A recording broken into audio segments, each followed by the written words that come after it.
नमस्कार विद्यार्थी मित्रांनो, काल आपण एक्सक्रीशन बद्दल माहिती घेतली होती. ठीक आहे. या टॉपिक मध्ये जो एक्सक्रीशनचा भाग आहे तर त्याच्याबद्दल आपण माहिती घेतली होती, विशेषतः प्लांट्स मध्ये. त्यासोबतच जे ट्रान्सपोर्टेशन इन प्लांट्स असतं, विशेषतः झायलम आणि फ्लोएमच्या माध्यमातून, तर त्याबद्दल देखील अगदी डिटेल मध्ये आपण माहिती घेतली होती. आज आपल्याला त्या ठिकाणी ह्यूमन एक्सक्रीटरी सिस्टीम बद्दल माहिती घ्यायची. ठीक आहे. एक्सक्रीशन, एक्सक्रीटरी मटेरियल, विशेषतः नायट्रोजनस वेस्ट मटेरियल याबद्दल आपण माहिती घेतलेली आहे.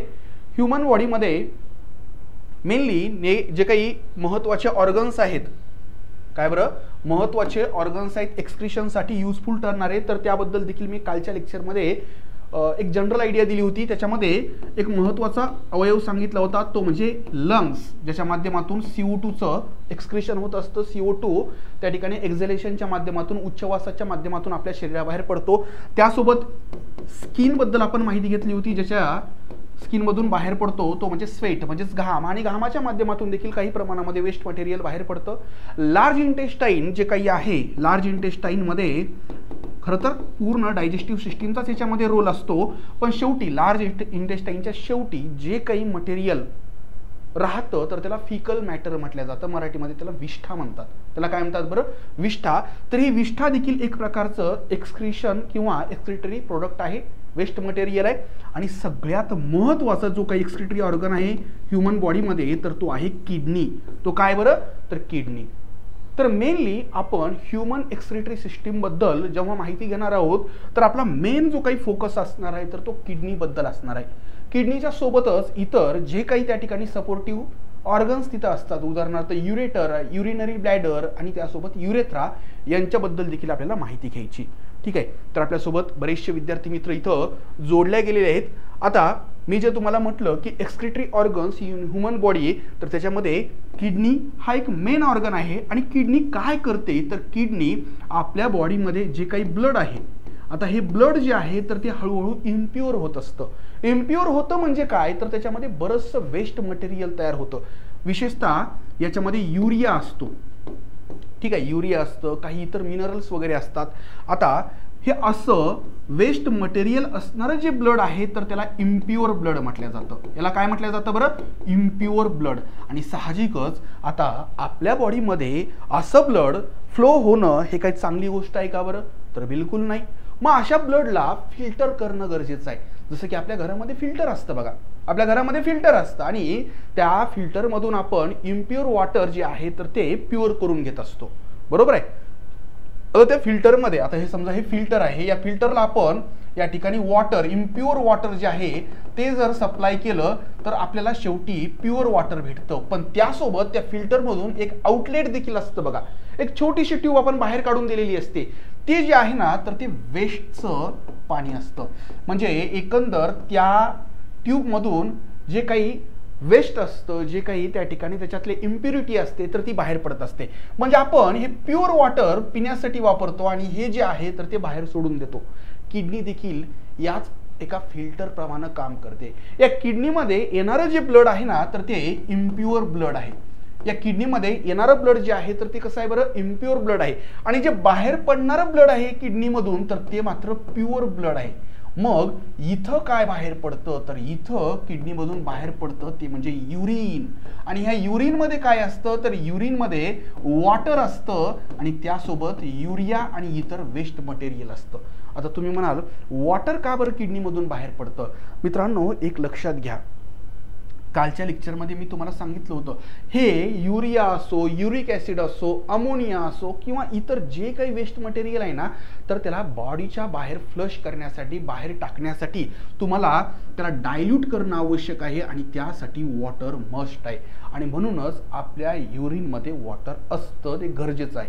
जर आपण पाणी कमी पिलं ना तर आपल्या युरिनमध्ये वॉटर देखील कमी असतं आणि अशा वेळेस आपली जी काही युरिन आहे, लघवी आहे, ती थोडीशी पिवळसर दिसते बघा. त्याचं कारणच ते आहे, जेव्हा ताप वगैरे आलेला असतो तर तेव्हा देखील आपल्याला या अशा पद्धतीनं हे थोडीशी येलोइश कलर किंवा कॉन्सन्ट्रेटेड असं युरिन पाहायला भेटतं.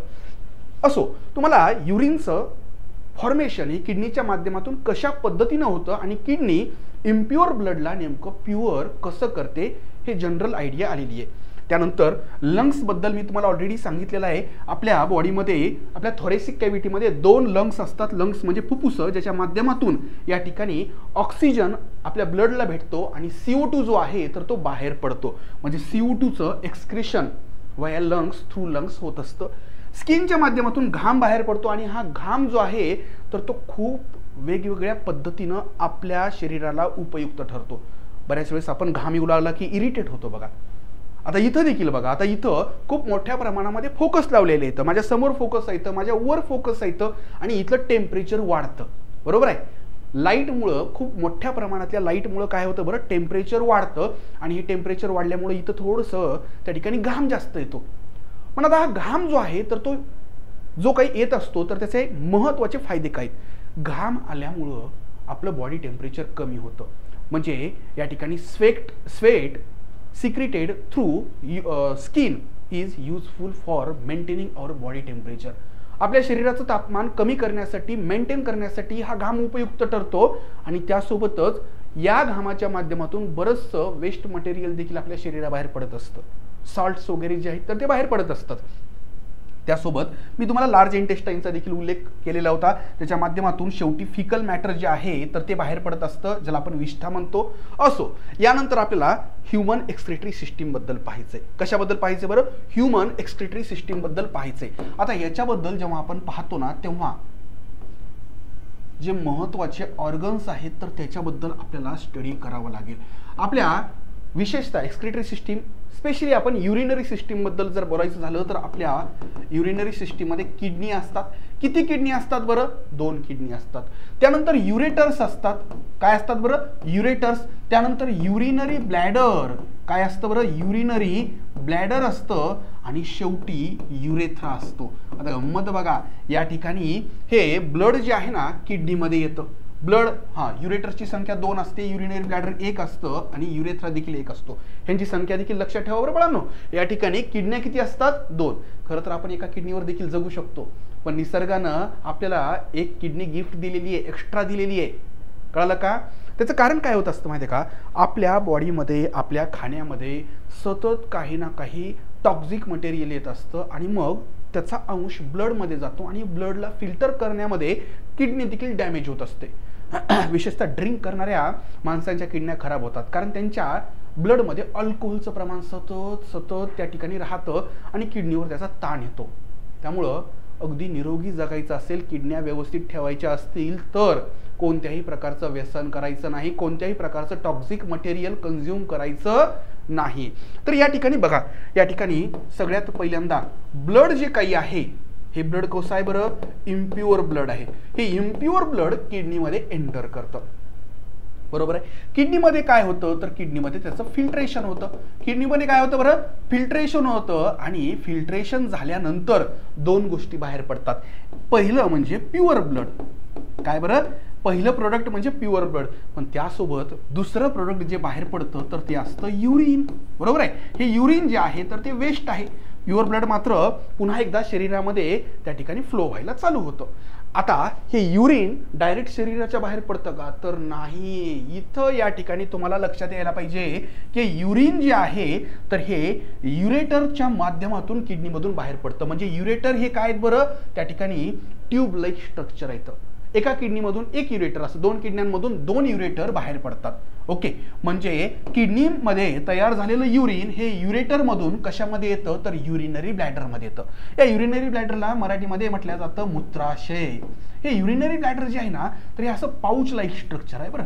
हे काय बरं, पाऊच लाईक स्ट्रक्चर आहे, ज्याच्यामध्ये ह्या वरच्या 2 युरेटरमधून इथं युरिन जमा होतं. कळलं का, हे युरिन जमा होतं. युरिनरी ब्लॅडरमध्ये जे युरिन जमा होत असतं ना बाळांनो तर ते टेम्पररी असतं. किती तासासाठी, साधारणतः 8 ते 10 तासासाठी आपण युरिनरी ब्लॅडरमध्ये युरिन जमा करू शकतो. बघा, तुम्ही जर खूप जास्त वेळ लघवी होल्ड करून ठेवली तर साहजिकच काय होतं बरं, नंतर त्रास व्हायला लागतो. का बरं, कारण हे युरिनरी ब्लॅडर जे आहे तर ते फुगतं ना आणि त्याची एक्सपांड होण्याची क्षमता असते. बरोबर आहे. आता एखादा फुगा आहे, त्याच्यामध्ये आपण हवा भरतो, ठीक आहे, मान्य आहे, ते फुगतो. अरे पण अशीच हवा भरत गेलं तर ते फुटेल ना. आणि मग इथं एक वेळ अशी येते, 10 तास धरून ठेवली लघवी, 12 तास धरून ठेवली, युरिनरी ब्लॅडर म्हणतं बाबा आता बस झालं, आता मी याच्यापेक्षा जास्त युरिन स्टोअर करू शकत नाही. अशा वेळेस या युरिनरी ब्लॅडरमधून युरेथ्रा नावाची एक ट्यूब बाहेर पडत असते. कळलं का? म्हणजे एकंदर या युरेथ्रामधून युरिन हे शरीराच्या बाहेर पडत असतं. युरेथ्रा मेलमध्ये असतो आणि फिमेलमध्ये देखील असतो, लक्षात घ्या. म्हणजे युरिन पास होण्याचा, युरिन पुढं फ्लो होण्याचा जो काही मार्ग आहे तर तो कसा आहे बघा. किडनीमध्ये युरिन तयार झालं, किडनीमधून ते आलं युरेटरमध्ये, युरेटरमधून ते गेलं युरिनरी ब्लॅडरमध्ये आणि युरिनरी ब्लॅडरमध्ये ते थोडा वेळ स्टोअर राहतं आणि तुमच्या इच्छेनुसार व्हॉलंटरीली या ठिकाणी तुम्ही युरेथ्राच्या माध्यमातून ते शरीराबाहेर टाकता. लक्षात आलं? हा पाथ तुम्हाला लक्षात आलं का बाळांनो? ओके, इथपर्यंत मी जे तुम्हाला सांगितलं ते लक्षात आलं का? जे लाईव्ह जॉईन झालेले आहेत त्यांनी सांगा रे.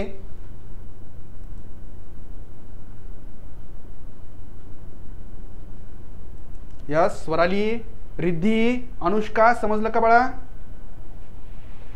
मी तुम्हाला इथपर्यंत जे सांगितलं एक बेसिक आयडिया दिलेली आहे तुम्हाला ह्यूमन युरिनरी सिस्टीमची, आणखी आपल्याला डिटेलमध्ये पाहायचंच आहे. लक्षात आलं का? पण तुम्हाला एक लक्षात आलं असेल की बाबा आपल्यामध्ये या 2 किडन्या असतात, या 2 किडन्यांमधून युरिन जे काही तयार होतं तर ते युरेटरच्या माध्यमातून बाहेर पडतं आणि ह्या 2 युरेटर मधून आलेलं युरिन हे युरिनरी ब्लॅडरमध्ये स्टोअर होतं आणि ते नंतर युरेथ्रामधून शरीराबाहेर पडतं. यस, ओके, रिद्धीला समजलेलं आहे, स्वरालीला देखील समजलेलं आहे. ओके, चला यानंतर आपण थोडंसं आणखी डिटेलमध्ये पाहूया. हे आपली युरिनरी सिस्टीम आहे. ही काय बरं? आपली पूर्ण युरिनरी सिस्टीम आहे. आता याच्यामध्ये गंमत अशी आहे की ब्लड जे आहे, ज्याला आपण इम्प्युअर ब्लड म्हणतो, जे इम्प्युअर ब्लड आहे तर ते येत असतं या किडनीमध्ये. या दोन्ही किडन्यांमध्ये हे इम्प्युअर ब्लड येत असतं आणि ते जे येत असतं ना तर ते रेनल आर्टरीमधून येत असतं. रेनल आर्टरीमधून येत असतं. रेनल हा शब्द किडनीसाठी वापरला जातो. बरं, नेहमी लक्षात ठेवा, रेनल हा शब्द कशासाठी वापरला जातो? किडनीसाठी वापरला जातो. म्हणजे एकंदर हे वरतून जे काही ब्लड यायलंय ना तर हे या प्रत्येक किडनीमध्ये असं एंट्री करतं. कशामधून? रेनल आर्टरीमधून. आता साहजिकच हे ब्लड इथं फिल्टर होणार, या किडन्यांमध्ये फिल्टर होणार आणि फिल्टर झालेलं ब्लड म्हणजे प्युअर ब्लड पुन्हा परत जातं. हे परत जाताना या पद्धतीनं रेनल व्हेन मधून जातं. म्हणजे एकंदर तुम्हाला जर विचारलं की किडनीमध्ये येणारं ब्लड कशामधून येत असतं तर ते इम्प्युअर ब्लड येत असतं रेनल आर्टरीमधून. कशामधून येत असतं? Renal artery. आता इथं ही किडनी आहे आणि जे परत जातं, जे प्युअर ब्लड आहे तर ते जात असतं रेनल व्हेन मधून. या ठिकाणी व्हेन हा शब्द, रेनल हा शब्द कशासाठी वापरला जातो तर किडनीसाठी वापरला जातो. हे लक्षात ठेवा. म्हणजे रेनल आर्टरीमधून ब्लड आलं जे की इम्प्युअर आहे ते फिल्टर झालं आणि रेनल व्हेनमधून प्युअर झालेलं ब्लड परत जातं. आता इथं या 2 ट्यूब ज्या आहेत ना ह्या खाली येणाऱ्या, तर या ट्यूब कोणत्या असतील सांगा बरं. आता मी तुम्हाला रेनल आर्टरी मधून येणारं इम्प्युअर ब्लड विषयी सांगितलं, रेनल व्हेन मधून जाणाऱ्या प्युअर ब्लड विषयी सांगितलं. मग या खालच्या दिशेला येणाऱ्या ह्या 2 ट्यूब ज्या आहेत तर त्यांना काय म्हटलं जाईल? मी तुम्हाला खरं तर सांगितलंय, याविषयी सांगितलंय. बघूया कमेंट बॉक्समध्ये कोण सांगतं. सगळ्यात पहिल्यांदा या ट्यूब कोणत्या ठिकाणी जॉईन व्हायल्यात बघा, ह्या छोट्याशा पाऊच लाईक स्ट्रक्चरमध्ये, ज्याला म्हटलं जातं युरिनरी ब्लॅडर.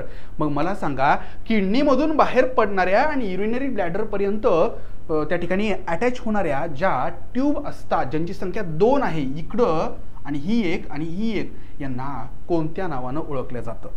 यस, सांगता येईल का बाळांनो? यस, साहजिकच किडनीमधून त्या बाहेर पडतायत आणि युरिनरी ब्लॅडरला जोडल्या जात आहेत. याचा अर्थ त्याच्यामधून काय पास होत असणार, काय फ्लो होत असणार बरं? युरिन, लघवी पास होत असणार. त्यांना काय म्हटलं जातं? त्या ट्यूबला काय म्हटलं जातं? यस, या ठिकाणी स्वरालीने सांगितलेलं आहे युरेटर्स. शाबाश, बरोबर आहे. मी तुम्हाला आत्ता मागच्या स्लाइडवर सांगितलेलं आहे. आपल्याकडे 2 युरेटर्स असतात. या किडनीमधून, ही किडनी जी आहे ना ही राईट किडनी आहे. बरं, आता तुम्ही म्हणाल काय सर गंमत करतायत, ही तर लेफ्ट साईडला आहे. एक लक्षात घ्या, जेव्हा कधी इमेज अशा पद्धतीनं असते ना ती या पद्धतीनं काढलेली असते. म्हणजे बघा, आता ही जर माझ्या किडन्या जर काढल्या तर ही बाजू जी आहे माझी, तर ही कोणती आहे बरं? ही राईट आहे.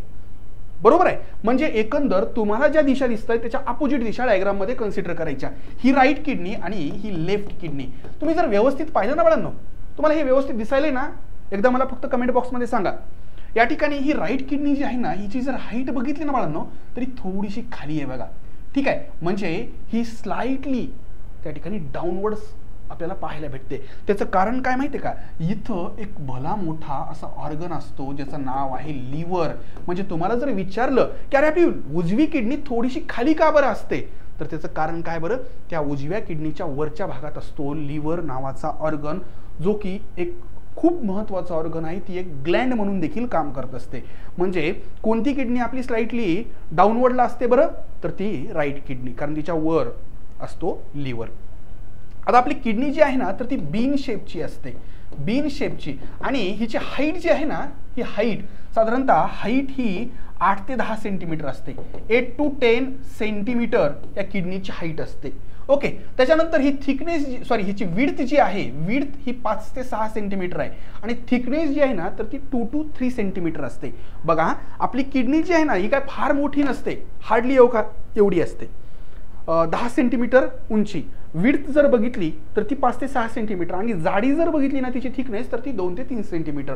म्हणजे अशा पद्धतीनं ह्या आपल्या 2 किडन्या ज्या आहेत तर ह्या आपल्याला इथं पाहायला भेटतात. ओके, आणि मेन म्हणजे हिचा आतला जो भाग आहे तर हा कॉन्केव्ह असतो, आणि आउटवर्ड सरफेस जो आहे, बाहेरचा सरफेस हा कॉन्व्हेक्स असतो. बघा, तुम्ही व्यवस्थित जर बघितलं, हा बाहेरचा सरफेस जो आहे तर तो कॉन्व्हेक्स शेपचा आहे, आणि आतला मात्र कसा आहे बरं, तर कॉन्केव्ह शेपचा आहे. लेन्समध्ये तुम्ही शिकलेला असेल बघा, कॉन्केव्ह आणि कॉन्व्हेक्स. ओके, तर इथपर्यंत तुम्हाला सगळ्या गोष्टी लक्षात आलेल्या असतील.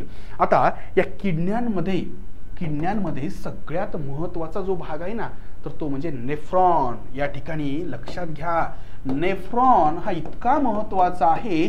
जे आपण किडनी म्हणतो ना, किडनी काय करते, तर ब्लड फिल्टर करते, तर प्रत्यक्षात फिल्टर करण्याचं काम हा नेफ्रॉन करत असतो. आणि म्हणून या नेफ्रॉनला structural and functional unit of kidney म्हटलं जातं. म्हणजे खऱ्या अर्थानं जे आपण काम म्हणतो ना, इम्प्युअर ब्लडला रिसीव्ह करणं आणि त्याला फिल्टर करणं आणि प्युअर ब्लड तयार करणं, हे काम किडनीमध्ये कोण करत असतं, तर नेफ्रॉन करतात.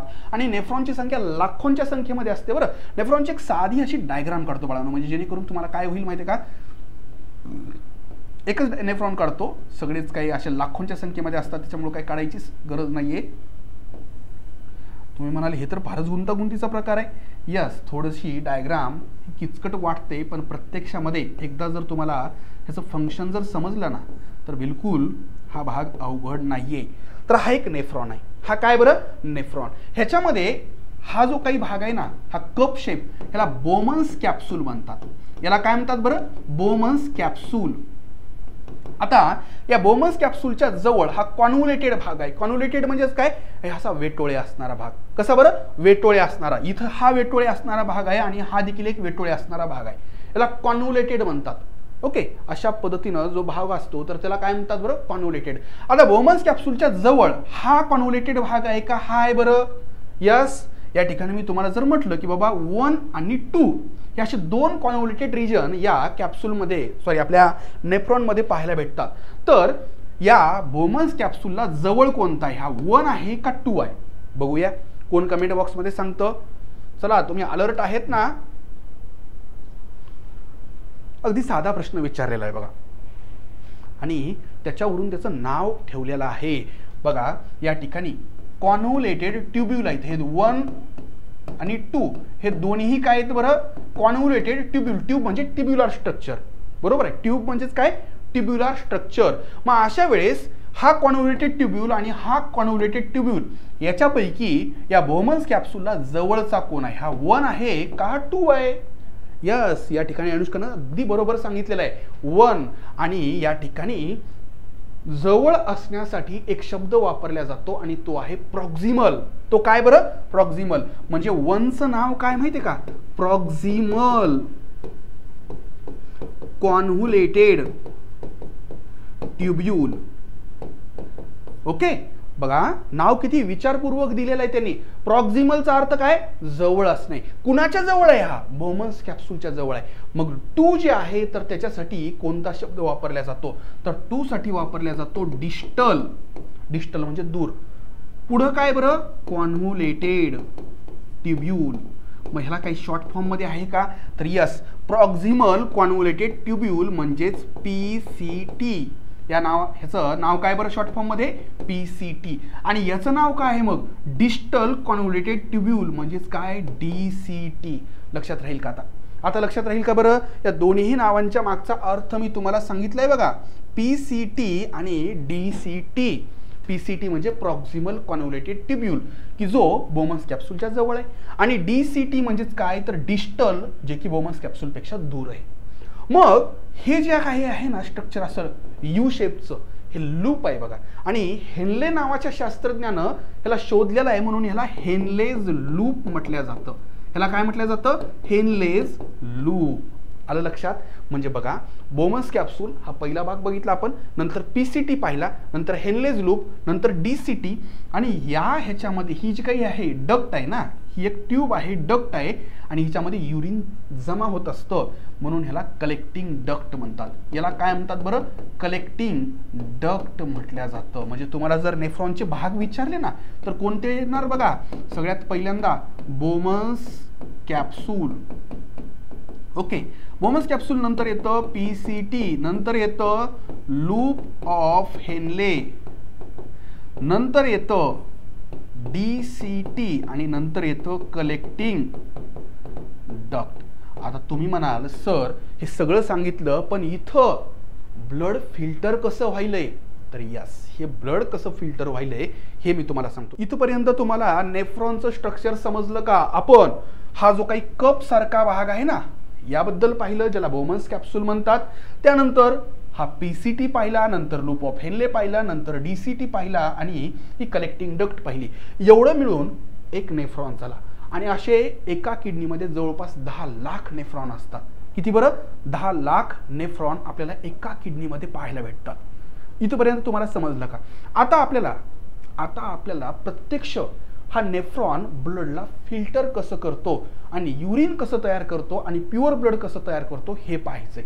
तर इथं आता आपण थोडीशी एक वेगळा कलर घेऊया ब्लड कॅपिलरीसाठी. ही ब्लड कॅपिलरी म्हणजे काय बरं कोणता कलर घेऊ बरं व्हाईट कलर घेतो.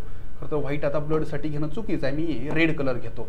ठीक आहे. आता ही अशी एक ब्लड कॅपिलरी आली. ओके जी रेनल आर्टरी आहे ना ती रेनल आर्टरी नंतर डिवाइड होते आणि अशा पद्धतीनं प्रत्येक या नेफ्रॉन पर्यंत अशी एक कॅपिलरी येत असते. आता इथं आल्यानंतर हिचा असा पूर्ण गुंता होत असतो. असं एक त्या ठिकाणी कॉइल्ड असं स्ट्रक्चर इथं होत असतं आणि इथून ती बाहेर पडते. बाहेर पडल्यानंतर ही अशी थोडीशी याला वेटोळे देखील घालते. बरं ती वेटोळे का घालते या नेफ्रॉन भोवती ही आपल्याला पाहायचंय आणि नंतर ती निघून जाते. म्हणजे एकंदर जी येणारी आर्टेरिओल आहे ह्याला ॲफरंट म्हटलं जातं. याला काय म्हटलं जातं ॲफरंट आर्टेरिओल. म्हणजे ही एक प्रकारची कॅपिलरी आहे जी ब्लड घेऊन येते. पण हे ब्लड कसं आहे बरं हे ब्लड इम्प्युअर आहे. हे ब्लड कसं आहे इम्प्युअर आहे. पण इथून ही जी आता इफरंट आर्टेरिओल बाहेर पडायली एक प्रकारची ब्लड व्हेसल आहे तर हिच्या माध्यमातून बाहेर पडणारं ब्लड मात्र कसं आहे बरं ते प्युअर आहे. येणारं ब्लड हे इम्प्युअर आहे आणि इथं एवढ्या ह्या भागामध्ये त्याचं त्या ठिकाणी प्युरिफिकेशन होतं. आणि मग तुम्ही म्हणाल युरिन कुठं तयार झालं तर युरिन बाळांनो इथं या ठिकाणी या ट्यूबच्या माध्यमातून तयार झालेला आहे. म्हणजे ह्या कलेक्टिंग डक्टमध्ये जे जमा व्हायलंय ना तर तेच युरिन आहे. तेच काय बरं युरिन. म्हणजे एकंदर आता आपल्याला पाहायचंय की या येणाऱ्या ब्लडमधून हे युरिन म्हणजेच वेस्ट मटेरियल बाहेर कसं पडलं. तर त्यातला पहिला टप्पा इथंच होतो.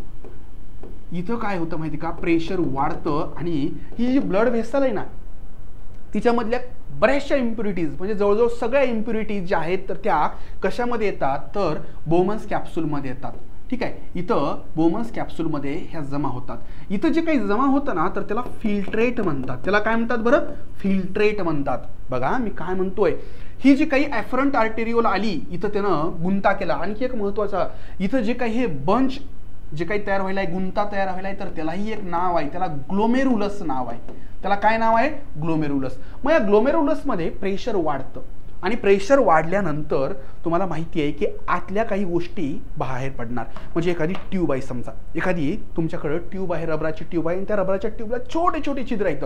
आता त्याच्यामध्ये तुम्ही पाणी भरलं आणि तुम्ही जर असा दाब वाढवला त्या ट्यूबवर, तर साहजिकच आतलं काही पाणी जे आहे तर त्या छोट्या छोट्या छिद्रांमधून काय होणार बरं, बाहेर पडणार. मग इथं देखील तसंच झालेलं आहे. इथं या ग्लोमेरुलस मधून जे काही बऱ्याचशा इम्प्युरिटीज आहेत तर त्या या या बोमन्स कॅप्सूलमध्ये जमा होतात. मग हे जे काही इम्प्युरिटी आहे ह्याला फिल्ट्रेट म्हणतात, आणि हे फिल्ट्रेट पुढं पुढं पुढं पुढं येतं. मग ह्याच्यामध्ये युरिया वगैरे असतं, इतरही काही काही असतं. मग आता साहजिकच इथून बाहेर पडणारं ब्लड हे कसं असतं बरं, प्युअर असतं. इथून बाहेर पडणारं ब्लड हे प्युअर असतं. मग मुद्दा असा आहे की हे जर ब्लड प्युअर असेल तर मग हे असं इथं वेटोळे का बरं गाडायले, त्याची गंमत आता तुम्हाला सांगतो. गंमत काय होते माहिती का, हे फिल्ट्रेट जे काही आहे या फिल्ट्रेटमध्ये सगळंच मटेरियल वेस्ट नसतं. इथं काही युजफुल मटेरियल देखील काय होतं माहिती का, या फिल्ट्रेटमध्ये येतं. म्हणजे हे प्रकार कसं झाला माहिती का, तुम्ही घरामध्ये जो काही कचरा आहे तो कचरा साफ करण्यासाठी झाडून काढलं, ठीक आहे. कचरा साफ करण्यासाठी तुम्हाला आईनं सांगितलं की अरे बाळा झाडून घे बरं, आणि तुम्ही मस्तपैकी झाडून काढलं, ठीक आहे.